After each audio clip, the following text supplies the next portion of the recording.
The sound of a refrigerator when it finally cuts out is not a silence, it is a weight. It is the sudden, heavy realization that the hum of normalcy has been paid for with a currency you no longer possess. I sat at my kitchen table, the wood grain worn smooth by years of elbows and spilled milk, and watched the digital clock on the stove blink 12:00, 12:00, 12:00, 12:00. It was a rhythmic green heartbeat of failure. I knew exactly why it happened. I had pushed the utility bill 3 days past the shutoff notice, gambling that the city wouldn't send a truck out until Monday. It was Friday night.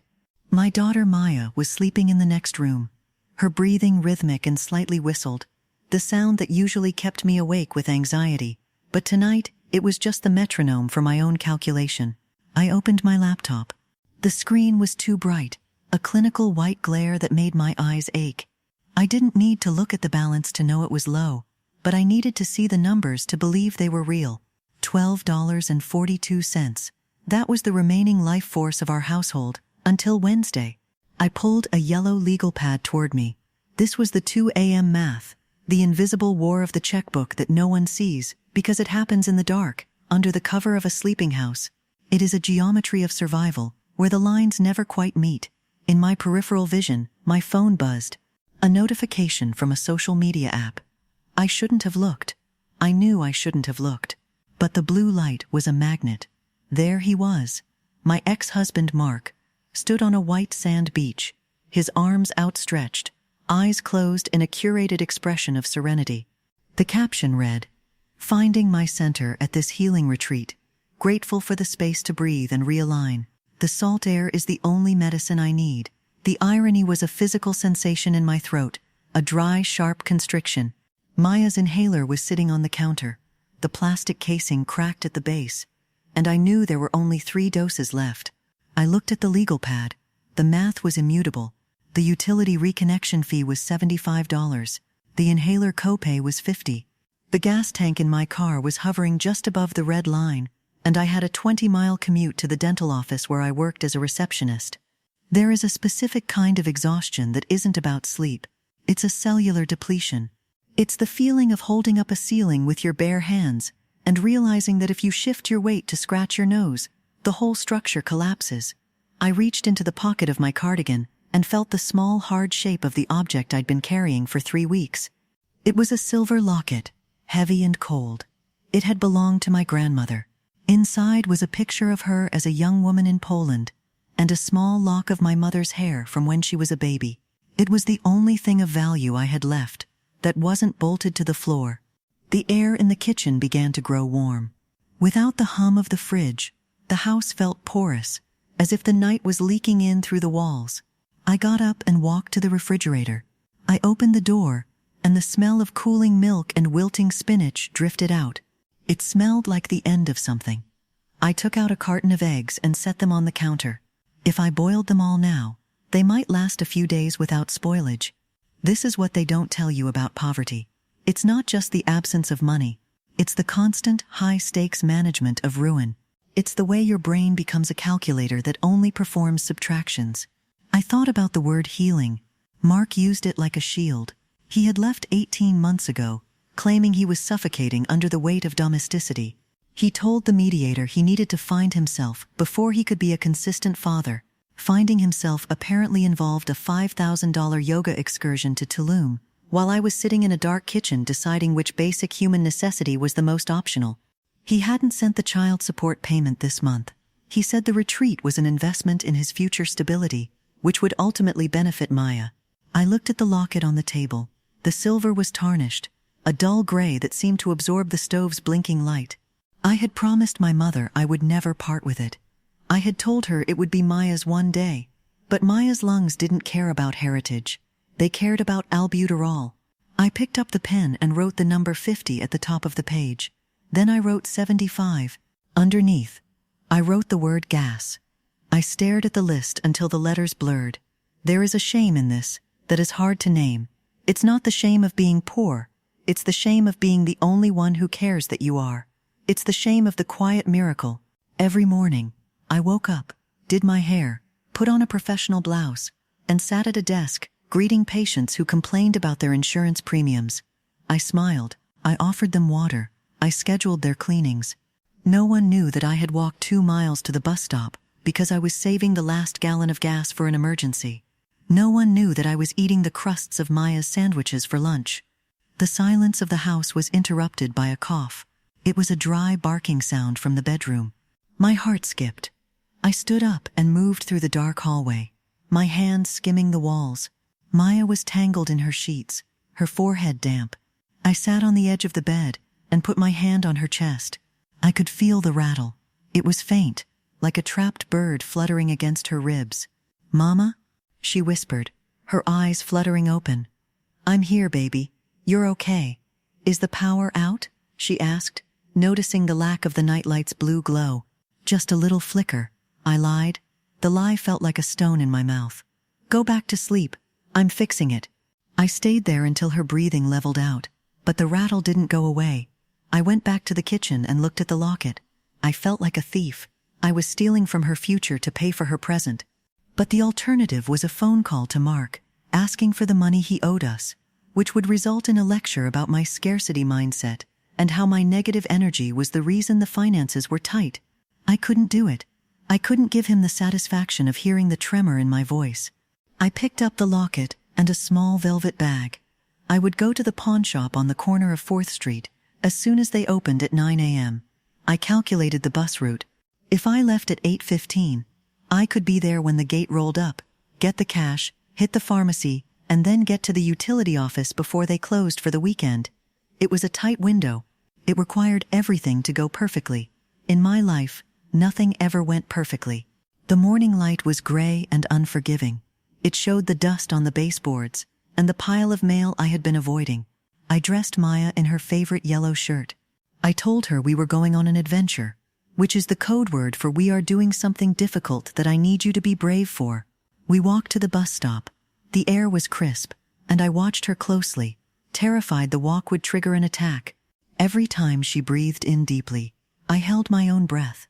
The pawn shop was a narrow, dim place that smelled of stale cigarettes and old metal.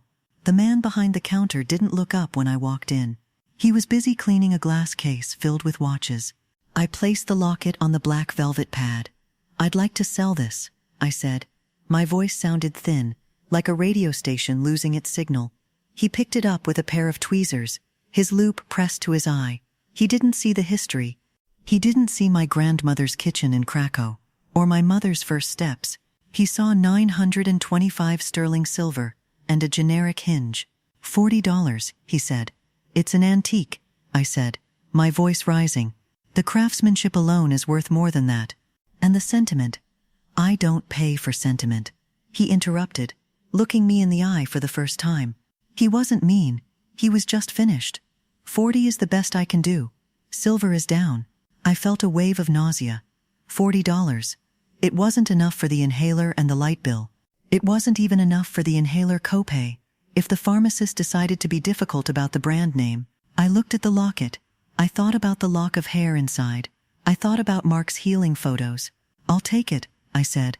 I walked out of the shop with 2 $20 bills. I felt lighter, but not in a way that felt like freedom. It felt like I was slowly being erased. I made it to the pharmacy. The line was long, filled with people who looked as tired as I felt. When I got to the counter, the pharmacist looked at the prescription. "That'll be $52, she said. I thought it was 50, I stammered. Price went up on the 1st of the month. Supply chain stuff. I reached into my purse and pulled out the $40. I searched the bottom of my bag, my fingers frantic, hitting crumbs, old receipts, a stray bobby pin. I found a $5 bill and some change. $47.60. "I'm short," I whispered. "I'm $5 short." I looked at Maya, who was looking at a display of stuffed animals. She didn't know the math. She didn't know her lungs were being appraised for $5.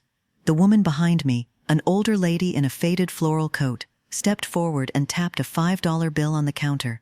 "I've got it," she said. "Oh no, I can't." "Take it," she said firmly. "I've been $5 short before. Just get the medicine." I couldn't look at her. If I looked at her, I would cry. And if I started crying, I wouldn't be able to stop until Wednesday. I took the inhaler. thanked the woman with a nod I hoped conveyed the depth of my desperation, and walked out.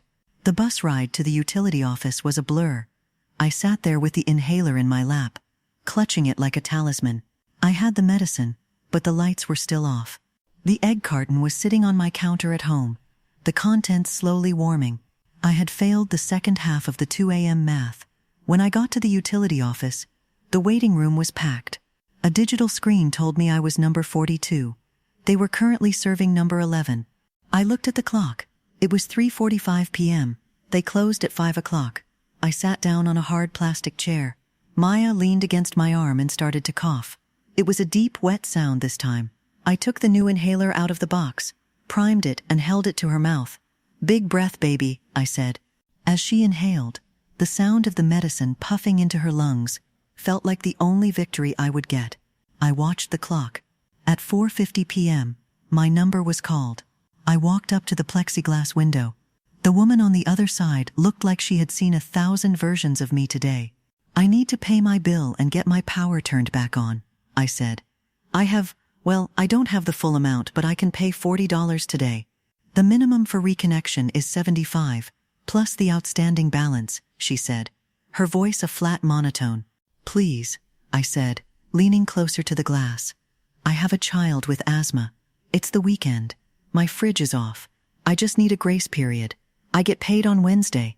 I promise, I'll bring the rest then." She looked at her computer screen. She looked at Maya. Then she sighed. It was a long, heavy sigh that seemed to carry the weight of the entire city. "I can't change the fee," she said, "but I can flag it as a medical emergency if you have a doctor's note. That gives you a 48-hour extension." "I have the inhaler," I said, holding up the box. "The prescription is on it. Her name is right there." She hesitated, then began typing. "I'm not supposed to do this without the official form from the clinic, but I'll put it through as a pending medical hardship. The power should be back on within 4 hours. Don't make me regret this." I walked out of that building feeling like I had just survived a shipwreck. The sun was setting, casting long, orange shadows across the pavement.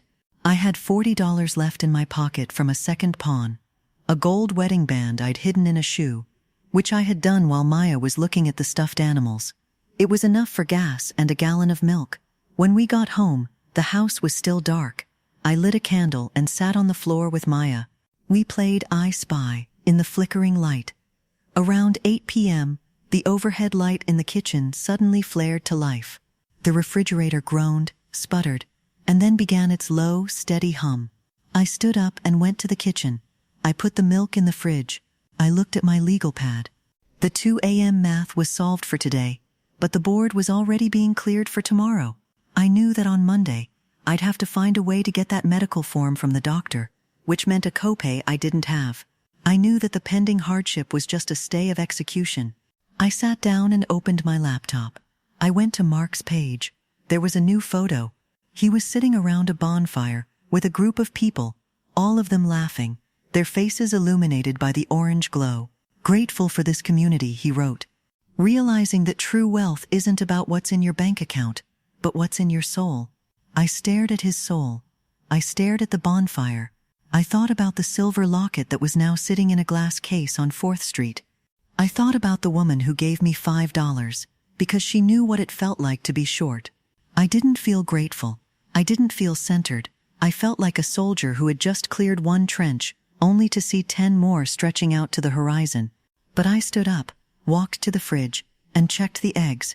They were still cool to the touch. I realized then that the quiet miracle isn't that the money appears. It's that you don't break. It's that you keep performing the math even when the numbers are designed to destroy you. You become a master of the invisible war. You learn to live in the gap between what you have and what they need, and you stretch yourself until you are the bridge.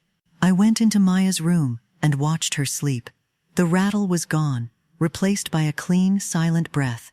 I reached out and touched her hair. I couldn't admit to her, and I could barely admit to myself, that I was terrified of Wednesday. I was terrified of the moment the bridge would finally snap, but as I lay down in the dark, I didn't think about the locket or the light bill. I thought about the sound of the refrigerator. It was the most beautiful music I had ever heard. It was the sound of one more day. Tomorrow, I would find another $5. Tomorrow, I would find another way to stay silent about the cost. Because the only thing more expensive than speaking up was the price of letting the roof fall in, and as long as I was standing, the roof was staying up. I closed my eyes and did the math one more time. 0 plus 0 plus 0. It didn't add up to anything, yet somehow, here we were. We were still here.